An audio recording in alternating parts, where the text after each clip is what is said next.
Welcome back to Doc Talk with Monument Health. I'm Mark Houston. If you spend any time outside in the Black Hills, once the heat kicks in, this next one's for you. I'm talking with Dr. John Tronnes about heat stroke, how it actually happens, the early signs most of us miss, and why something as simple as whether your skin is wet or dry can tell you which one you're dealing with. We'll get into hydration, sunscreen, and how to keep an eye on your kids when it's 100 degrees out and they don't want to come inside. Enjoy this encore episode of Doc Talk. Speaking of the heat, one of the big things that's on this list is heat stroke. And I was pretty fascinated by this because I don't think I really know what it is. Can you explain heat stroke? So, I mean, it's a big topic as far as heat stroke because there are, from mild to severe versions of it. But in general, it's just internal body temperature is raising higher than it should be, which causes the body's physiology to do all sorts of weird things, causing it to shift fluid and things like that to places where it ought not to be, to try to cool your core temperature down. And that'll lead to low blood pressure, passing out, end organ damage, things like that. And I think a lot of people, when they're outside and they start to feel this way, I don't know, I really don't know how many people understand that, something's really wrong, right? So what are like some of the initial signs of when you're outside, you're doing yard work, it's 98, you should have got up earlier to do it, obviously, or waited until later. But what are some of the first signs you'll feel when heat stroke comes on? So your body will, manage heat by sweating, things like that, and trying to dissipate heat. But there will be a point sometimes where the body will stop sweating. That's oftentimes a bad sign where it's like, oh, things are getting a little bit too far. And then lightheadedness, black spots in your vision, things like that. So stopping sweating. What if you're somebody that doesn't, well, your body would normally do, everybody's body should sweat, right?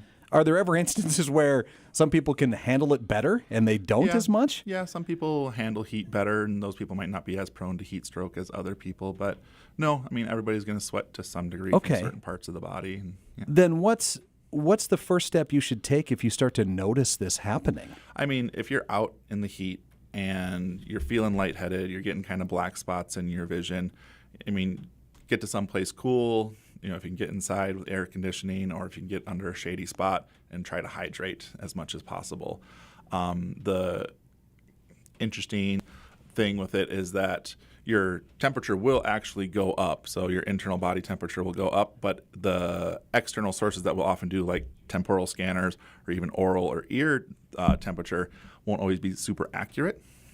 So I learned a lot about heat stroke from a doc who managed the St. Paul Marathon. And the St. Paul Marathon happens in July in Minnesota, where the humidity is 80% and the Have they thought about maybe a different time? I don't know. I think they should. But heat stroke left and right happens out there, and they'll have human-shaped tubs full of ice to get people into. And he says every person that comes through his tent has to have a rectal temperature done, because that's the most accurate way to find out, is this person's core temperature actually getting up to those scary 103, 104 points. And so, if you get inside and you're trying to cool down and, ice on the head, you can even do an ice bath and drinking water, and you're just still feeling lightheaded, vision's poor, people will get wobbly and shaky towards the end there and get weak. Getting into an ER where we can give people cold fluids and things like that to get their temperature So that down. would be the step you would recommend people going to an ER or an urgent care right away to get in when that's happening. Yeah, for sure. All I heard when you were saying this, really going back to the whole rectal temperature thing in a marathon, I'll see another reason not to run. Yeah.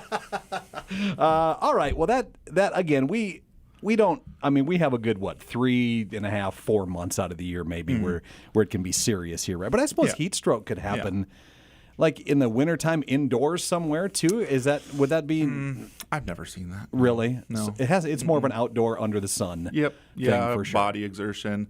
I've seen some mild cases. They have a half marathon in Deadwood in the summer, and every once in a while we'll get some, because apparently they like to do a marathon and then go downtown and drink alcohol, which isn't great for your body's internal temperature, heat stroke, and that's when they'll start coming and vomiting. We'll see that sometimes when people get into bad heat stroke. And so No, I haven't seen a ton of cases here in South Dakota since I've been working here for 2 years, but Really? yeah, that tends to be the big ones, is where people are physically exerting themselves out in the heat, and oftentimes inadequate hydration will play a role into that as well. So shade and hydration would really be the two big things you For can sure. do. I mean, even if you have to be out in the sun, make sure you've got a gallon of water with you Yep. to just Yeah. keep pouring back.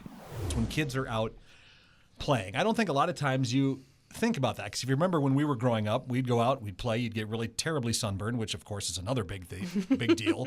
You've really got to be careful of what we've learned can happen as you get older.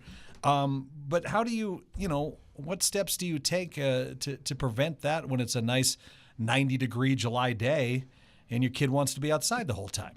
Hydration. Really? Water's great, but the hotter it is where you're sweating more and more, you need to start having electrolyte replacement. So like Gatorade, Powerade, any kind of electrolyte kind of a drink is better when you're sweating more like Right. that. And then making sure that you're taking breaks to stay hydrated. Kind of the early onset of those heat style injuries are just heat cramps. So if you notice your legs are cramping or your arms are cramping, that's kind of the first sign that, hey, I maybe not be as hydrated as I thought and maybe losing more electrolytes than I thought. I should chill out for a little bit, maybe even stop for the day, but at least get hydrated, make sure they go away before you keep going. Well, how do you recognize that in like really young kids that may not understand what's happening? How do you as a parent recognize that? I mean, if they're still like in diapers, you're you're watching for just kind of their urine output. Are their diapers as wet as they normally would be, the nice and plump, kind Right, of deal when yep. you change them. So if you're noticing a decrease, or even a toddler, like, are they going to the bathroom? Is their pee turning a darker color than what it normally is? Would be, Are your they not younger wanting to kids. keep playing? Right. you Are they know? getting tired? Sometimes kids will complain even of like a headache. What I was going to add to that is we're definitely in a drier climate up here. It's not nearly as humid, and so it's a lot easier to not recognize how much you're sweating because it evaporates so quickly versus like we grew up in the South at 110% humidity. So you knew you were losing all this fluid because your clothes were just drenched with sweat Right. if you were outside. So you, I think, thought about drinking a little bit more just because you knew you were sweating, whereas up here, I mean, maybe the armpits of your shirt are wet, but that's it. Like, you're not just covered in sweat. And so kids don't have that, like, physical reminder of, no, you've actually, lost a lot of fluid. And so Well, drinking more. and we don't feel, because we're 8 months out of the year, we're in jackets and flannels. I mean, I'm in a Right. flannel now, and it's early June, but I don't think we think about it in a lot of instances because it's just a nice day, Right. and we get to be out in it. Right. And then going back to the question, you can get heat exhaustion and then heat stroke. So What's the difference? right. So the easiest way to think about the difference is, are you sweating or not? Like, is your skin moist or is it not? So if you're starting to have headaches and dizziness or other symptoms other than just cramping, but you still have moist skin, then you're at heat exhaustion. If you're starting to lose consciousness, but you're going to have dry skin, for sure, that's a heat stroke.